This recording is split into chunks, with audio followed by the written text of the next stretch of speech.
Sridhar sir, கவர்னருடைய அந்த அறிக்கை நீங்க படிச்சிருப்பீங்க அப்படின்னு நான் நினைக்கிறேன் சார். நீங்க படிச்சிருப்பீங்கன்னு நினைக்கிறேன் நானு சார். அதுல ஆமா, நான் அரசியல் ரீதியா அவர்கிட்ட முரளி கிட்ட கேட்டுக்கிறேன். பட் எஜுகேஷன் சம்பந்தமாக நான் உங்ககிட்ட கேட்க விரும்புறேன் சார். எஜுகேஷன் சம்பந்தமா அவர் என்ன சொல்றாரு அப்படின்னா, கடந்த சில ஆண்டுகளில் கல்வி அறிக்கைகளின் வருடாந்திர நிலை மிகவும் கவலை அளிக்கும் ஒரு உண்மையை வெளிப்படுத்துகிறது. நமது அரசு பள்ளிகளில் சுமார் 75% மாணவர்களால் 2ஆம் வகுப்பு பாட புத்தகங்களை கூட சரிவர படிக்க இயலவில்லை என்பதோடு 11 முதல் 99 வரையிலான 2 இலக்க எண்களை கூட அவர்களால் அடையாளம் காண முடிவதில்லை.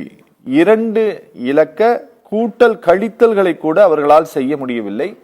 அரசு பள்ளிகளில் பெரும்பாலும் பொருளாதார ரீதியாக பின்தங்கிய ஏழைகள் படிப்பதால் அரசு பள்ளிகளில் கற்றலில் ஏற்பட்டிருக்கக்கூடிய இந்த செங்குத்தான சரிவு ஏழைகளின் எதிர்காலத்தை மேலும் ஆபத்துக்குள்ளாக்குவதோடு நீண்டகால சமூக மற்றும் பொருளாதார அநீதி அவர்களுக்கு இழைக்கப்படுவதை இது மேலும் அதிகப்படுத்தும் அப்படின்னு சொல்லியிருக்காரு. எஜுகேஷன் லெவல்ல சொல்றாரு சார்.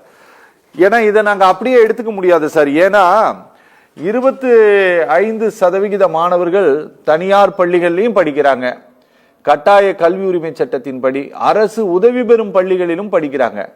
இப்ப இவர் சொல்றது ஆமா, மொத்தமாக இந்த மதிப்பீடு அப்படிங்கிறது இந்தியன் எஜுகேஷன் மினிஸ்ட்ரி கொடுக்கக்கூடிய புள்ளி விவரங்களை தான் ஆளுநர் பட்டியலிட்டு இருக்காரா சார்?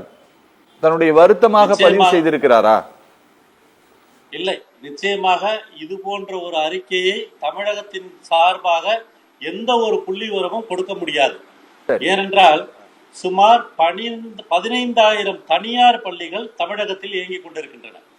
இந்த 15,000 தனியார் பள்ளிகளிலும் கிட்டத்தட்ட 2.5 லட்சம் ஆசிரியர்களும் 62 லட்சம் மாணவர்களும் கல்வி பயிர்கிறார்கள். இதே அளவிற்கு இணையாக 39,000 அரசு பள்ளிகளும் அதே போல 2.5 லட்சம் ஆசிரியர்களும் அங்கே பணிபுரிந்து கொண்டிருக்கிறார்கள்.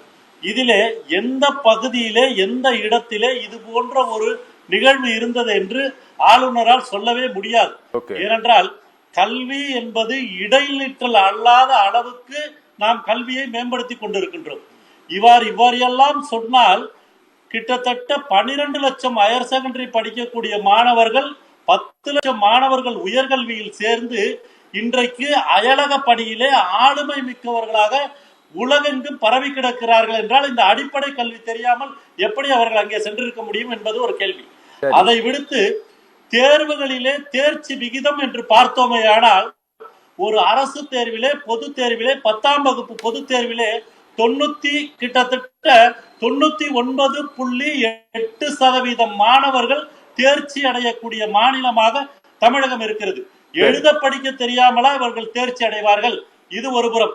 இரண்டாவது புறம், அந்த தேர்வு முடிவுகளை அனலைசிஸ் என்று சொல்லுகிறார்கள் அல்லவா, மதிப்பெண்கள் அடிப்படையில் அனலைஸ் செய்தோம் என்றால் கிட்டத்தட்ட 10 லட்சம் மாணவர்களில் 5 லட்சம் மாணவர்கள் 50% மதிப்பெண்களுக்கு மேல் பெற்றவர்களாக இருக்கிறார்கள். இதையெல்லாம் புள்ளி விவரங்கள் இங்கே கொட்டி கிடக்கின்றன. இதை விடுத்துவிட்டு இந்த மாணவர்களுக்கு எழுத படிக்க தெரியவில்லை என்று சொல்வது கிட்டத்தட்ட 75 வருடம் சுதந்திரமாகியும் 75 வருடம் குடியரசு தினமாகியும் நாம் நம்மை நாமே கேவலப்படுத்திக் கொள்வது போல இருக்கிறது இந்த புள்ளி விவரங்கள் சொல்வதாக சொல்லப்படுகின்ற விவரங்கள். ஏனென்றால் ஒரு மாநிலத்தில் எழுத படிக்க தெரியவில்லை இப்படி இருக்கிறார்கள் என்றால் மாநிலமா காரணம்? அதற்கு மாநிலம் மட்டும் காரணம் அல்ல, கல்வியை மையப்படுத்தி வைத்திருக்கின்ற மத்திய அரசு தான் அதற்கு காரணமாக இருக்க வேண்டும். ஒரு கால் இவர்கள் மத்திய அரசினுடைய புள்ளி விவரங்களை வைத்துக் கொண்டு உத்தரப்பிரதேசத்தில் அப்படி இருக்கிறதையும் பீகாரிலே அப்படி இருக்கிறதையும் சொல்கிறார்களே என்னவோ, தமிழகம் என்றுமே கல்வியில் சிறந்த மாநிலமாக இருக்கிறது. இதற்கான புள்ளி விவரங்கள் அடுக்கடுக்காக இருக்கின்றது. ஏனென்றால் கிட்டத்தட்ட கல்வி கற்கக்கூடிய 62 லட்சம் மாணவர்களில் 99% பேர் முதல் மதிப்பெண் எடுப்பவர்களாக இருக்கிறார்கள். யாரும் 2ஆம் நிலை மதிப்பெண்கள் எடுப்பவர்களாக கூட இல்லை இங்கே. அந்த அளவிற்கு இங்கே கல்வி எளிமையாக்கப்பட்டு போதிக்கப்படுகிறது. பாடத்திட்டம் உலக பாடத்திட்டத்திற்கு இணையாக இன்றைக்கு NCERT பாடத்திட்டத்தை விட, சென்ட்ரல் சிலபஸ் CBSE சொல்லக்கூடிய அந்த NCERT பாடத்திட்டத்தை விட தமிழக அரசனுடைய பாடத்திட்டம் மிக சிறந்ததாக இருக்கிறது என்று தமிழக அரசு சொல்லவில்லை, இந்திய அரசு சொல்லவில்லை. உலக நாடுகளில் உள்ள கல்வி நிபுணர்கள் இந்த பாடத்திட்டத்தை பார்த்து இதே போல் பாடத்திட்டம் தாங்களும் அமைக்க வேண்டும் என்று சொல்கின்ற அளவுக்கு இன்றைக்கு இந்த பாடத்திட்டம் இருக்கின்றது.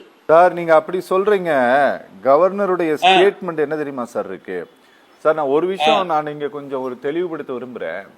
இந்த நியூ எஜுகேஷன் பாலிசி கூட என்ன சொல்கிறது அப்படின்னா, பாடத்திட்டங்களை மாநில அளவில் உருவாக்கி கொள்வதற்கு ஒரு குழு நீங்க ஃபார்ம் பண்ணிக்கலாம், அவங்க தான் பாடத்திட்டங்களை உருவாக்க போறாங்கன்னு சொல்லுது. கரெக்ட்டுங்களா?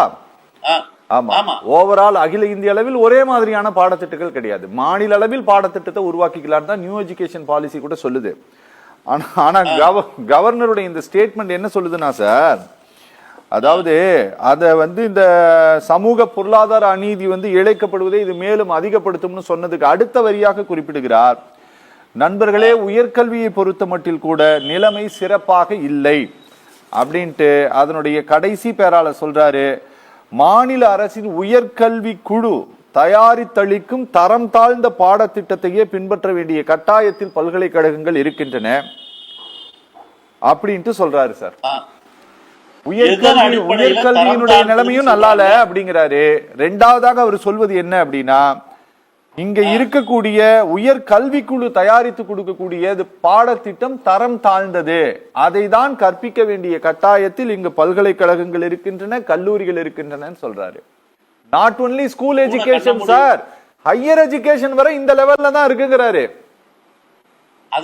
அதுதான் பூனை கண்ணை மூடிக்கொண்டு உலகம் இருட்டு என்று சொல்வது போல ஒரு பழமொழி சொல்வார்கள் அல்லவா, பூனை கண்ணை மூடிக்கொண்டால் உலகம் இருட்டாகத்தான் தெரியும் என்று, அது போலத்தான் இருக்கிறது அவருடைய கூற்று. அதாவது இந்தியாவிலேயே 52% உயர்கல்வி சேர்க்கை இருக்கின்ற மாநிலம் என்று புள்ளி விவரங்கள் கொடுக்கிறோம். உயர்கல்வி ஆராய்ச்சியிலே உலகம் முழுவதும் நமது மாணவர்கள் மிக சிறந்தவர்களாக பங்காற்றிக் கொண்டிருக்கிறார்கள். நீங்கள் எந்த நாட்டிற்கு சென்றாலும் அந்த நாட்டிலே உயர் பொறுப்பிலே தமிழகத்தை சேர்ந்த மாணவர்கள் இருக்கிறார்கள். இதெல்லாம் கல்விக்கு சான்று இல்லாமல் வேறு எந்த வகை சான்றாக இருக்கும்? இவர்கள் அத்தனை பேரும் அரசு பள்ளியிலும் தனியார் பள்ளியிலும் படித்து விட்டு சென்றவர்கள் தான் இவர்கள், வேறு எந்த இடத்திலும் படித்து விட்டு சென்றவர்கள் இல்லை. இந்த கல்வி அமைப்பிலே படித்து விட்டு சென்றவர்கள் தான் இவர்களுக்கு. வருடந்தோறும் 8 லட்சம் பேர் இங்கிருந்து தேர்வாகி கிட்டத்தட்ட 2 லட்சம் பொறியாளர்களும் கிட்டத்தட்ட 1 லட்சம் மருத்துவர்களும் கிட்டத்தட்ட ஒரு மருத்துவம் மட்டுமல்ல, மருத்துவ துணை சார்ந்த அத்தனை பேர்களும் இங்கே கல்வி கற்பித்து விட்டு வெளிநாடுகளிலே சென்று மிக சிறப்பாக பணியாற்றி கொண்டிருக்கிறார்கள். அந்த அடிப்படை கல்வி இல்லாமலா இவர்கள் பணியாற்ற முடியும்? நீங்கள் எந்த கிராமத்திற்கு சென்றாலும் 2 கிலோமீட்டர் தூரத்திற்கு 1 கிலோமீட்டர் தூரத்திற்கு ஒரு ஆரம்ப பள்ளியும், 2 கிலோமீட்டர் தூரத்திற்கு நடுநிலை பள்ளிகளும், 5 கிலோமீட்டர் தூரத்திற்கு உயர்நிலை பள்ளியும், மேல்நிலை பள்ளியும் இருக்கக்கூடிய மாநிலமாக தமிழகம் திகழ்கின்றது. உயர்கல்வியை பொறுத்தவரையும் ஒவ்வொரு வட்டத்திலும் ஒவ்வொரு வட்ட பகுதிக்குள்ளும் ஒரு அரசு கல்லூரி இருக்க வேண்டும் என்று அரசு கல்லூரி அமைத்து செயல்படுகிறார்கள். தனியார் கல்லூரிகள் உலகத்தரம் வாய்ந்ததாக இங்கே இருக்கின்றது. உலகத்தரம் வாய்ந்த தனியார் கல்லூரிகள் இங்கே இருக்கின்றன. உலகத்திலேயே மிக சிறந்த மருத்துவத்துறையை கொடுக்கக்கூடிய நாடாக, மருத்துவ சேவையை கொடுக்கக்கூடிய நாடாக தமிழ்நாடு இருக்கின்றது, தமிழ் மாநிலம் இருக்கின்றது. இதை எல்லாவற்றையும் விடுத்துவிட்டு இங்கு சரியில்லை என்றால் எது சரியில்லை? பார்வைதான் சரியில்லை. அவருடைய பார்வை சரியில்லை என்பதை இந்த அறிக்கைகள் தெளிவுபடுத்துகின்றன. ஏனென்றால் இருண்டவன் கண்ணுக்கு, அதாவது அரண்டவன் கண்ணுக்கு இருண்டதெல்லாம் பேய் என்று சொல்வார்கள் அல்லவா, அது போலத்தான் பொத்தாம் பொதுவாக கல்வி சரியில்லை என்று சொல்லுகிறார். கல்வியில் சிறந்த தமிழ்நாடு நம் நாடு, யாராலும் மறுக்க முடியாது. பேசலாம்.